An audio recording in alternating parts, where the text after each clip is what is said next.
जय श्री कृष्ण दोस्तों। आज हम महाभारत में फैलाए गए ऐसे झूठों के बारे में जानेंगे जिसे आज लगभग सभी लोग सच मान रहे हैं। और यह वीडियो मैं महाभारत की सबसे ज़्यादा विश्वसनीय भंडारकर ओरिएंटल रिसर्च इंस्टीट्यूट मतलब बोरी महाभारत से बनाऊंगा। दरअसल बोरी महाभारत को सबसे ज़्यादा ऑथेंटिक इसलिए माना जाता है क्योंकि इसे लगभग 50 साल रिसर्च करके तैयार किया गया था। क्योंकि एक समय बाद अनेक लोगों ने अपने फ़ायदे के लिए और अपने मन पसंदीदा किरदार को महान दिखाने के चक्कर में महाभारत में बहुत ज़्यादा मिलावट कर दिए थे। इसलिए गवर्नमेंट ने यह ऑपरेशन शुरू किया था जहां बहुत से स्कॉलर्स की मदद से हज़ारों मैन्युस्क्रिप्ट को एकत्र करके इस बोरी महाभारत को तैयार किया गया था, जिसमें बहुत सी चीज़ें ऐसी हटा दी गई थी जो कि आज के लोगों ने मिलावट करके जोड़ दी गई है। तो सबसे पहला झूठ यह है जो महाभारत में जोड़ा गया है कि महाभारत के टाइम पर जातिवाद चलता था। आप सभी को यह लगता होगा कि द्रोणाचार्य ने कर्ण को इसलिए शिक्षा नहीं दिए थे क्योंकि कर्ण नीची जाति के थे, लेकिन ऐसा कुछ नहीं है। महाभारत के सारे संस्करण में यही लिखा है कि कर्ण को द्रोणाचार्य शिक्षा देते हैं, बस कर्ण को वह ब्रह्मास्त्र की शिक्षा देने से मना कर देते हैं क्योंकि द्रोणाचार्य को ऐसा लगता था कि कर्ण ब्रह्मास्त्र के योग नहीं है। क्योंकि कर्ण बचपन से ही दुर्योधन के साथ रहते थे और दुर्योधन जो कि अधर्मी था, इसलिए द्रोणाचार्य ने कर्ण को ब्रह्मास्त्र की शिक्षा देने से मना कर दिए थे।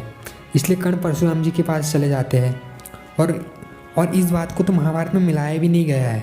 इस बात को तो टीवी सीरियल्स नहीं मिला दिया गया है क्योंकि महाभारत के आपको किसी भी संस्करण में यह नहीं मिलेगा जहाँ ये लिखा है कि कर्ण ने द्रोणाचार्य से शिक्षा नहीं लिया है। आप चाहे KMG महाभारत देख लो, गीता प्रेस देख लो, और बोरी में तो साफ साफ लिखा है। तो यही मेरा मानना है और यही मैं बताना चाहता हूँ इस वीडियो के माध्यम से कि बहुत सी चीज़ें बाद में जोड़ी जा रही है। जैसे कि देखो, पहले तो महाभारत के श्लोकों को बढ़ाकर महाभारत में मिलावट की गई। उसके बाद टीवी सीरियल वालों ने अपनी कहानी बहुत सी जोड़ी, जैसे BR चोपड़ा।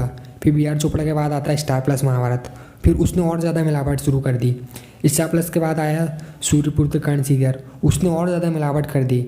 और अब तो यूट्यूबर आ गए, यूट्यूब चैनल, बहुत से यूट्यूबर्स को देखता हूँ मैं जो मतलब ऐसी ऐसी कहानी बताते हैं जो क्या पता कहाँ से लाते वो।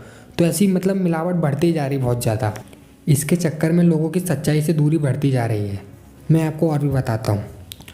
और आप सभी को यह लगता होगा कि द्रौपदी ने कर्ण को सूतपुत्र बोलकर उसका तिरस्कार किया था द्रौपदी स्वयंवर में, लेकिन यह बात भी बाद में जोड़ी गई है क्योंकि इस बात का वर्णन हमें गीता प्रेस महाभारत में मिलता है, लेकिन उसी के साथ यह भी वर्णन मिलता है कि कर्ण धनुष की प्रत्यंचा नहीं चढ़ा सके थे। तो दोनों चीज़ तो संभव थी नहीं कि कर्ण को सूतपुत्र बोलकर भी तिरस्कार हो जाए और कर्ण धनुष की प्रत्यंचा भी न चढ़ा सके। इसीलिए बोरी महाभारत ने बहुत रिसर्च किया इस विषय पर और उन्हें ये पता चला कर्ण को द्रौपदी द्वारा सूतपुत्र बोलने वाली बात बहुत बाद में जोड़ी गई है कुछ लोग द्वारा जो कि जातिवाद लाना चाहते थे।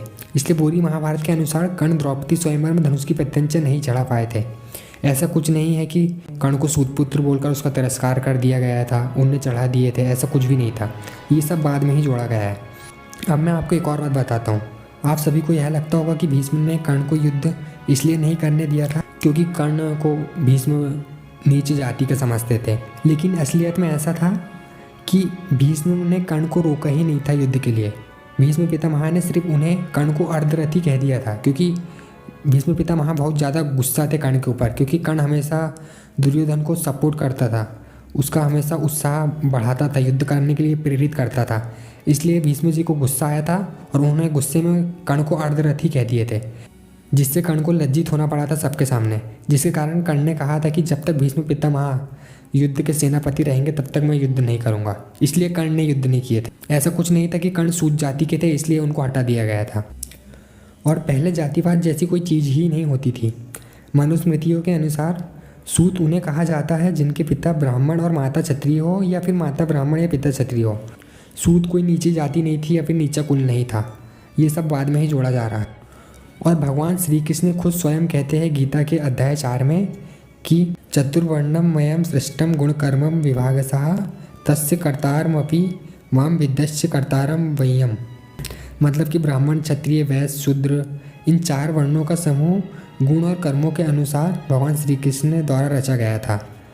तो जब भगवान श्री कृष्ण खुद कहते हैं कि वर्णों का विभाजन गुण और कर्मों के अनुसार हुआ है, तो फिर कर्ण के इसमें कहाँ से जातिवाद आ गया। अब यह तो हो नहीं सकता कि कर्ण एक्सेप्शन हो। मतलब यह है कि यह सब नवीन स्रोतों द्वारा जोड़ा गया है बाद में, जैसे कि टीवी सीरियल या नव लेखक द्वारा। पुरातन समय से इसका कोई भी लेना देना नहीं है। तो दोस्तों, यह हमारी पहली वीडियो थी इस सीरीज की, महाभारत पर फैलाया गया झूठों के ऊपर। और इसके ऊपर और भी वीडियो आएगी, मुझे नहीं पता कितनी आएगी, लेकिन बहुत सारी आएगी, क्योंकि महाभारत के ऊपर बहुत ज़्यादा झूठ फैल गया है आज के समय में। और अगर आप भगवद गीता में रुचि रखते हो तो हमारे इंस्टाग्राम को ज़रूर फॉलो कर सकते हो, और वीडियो को लाइक और चैनल को अवश्य सब्सक्राइब करना और नोटिफिकेशन ऑन कर लेना, ताकि इस सीरीज़ की और भी वीडियो आप तक पहुंच सके। धन्यवाद।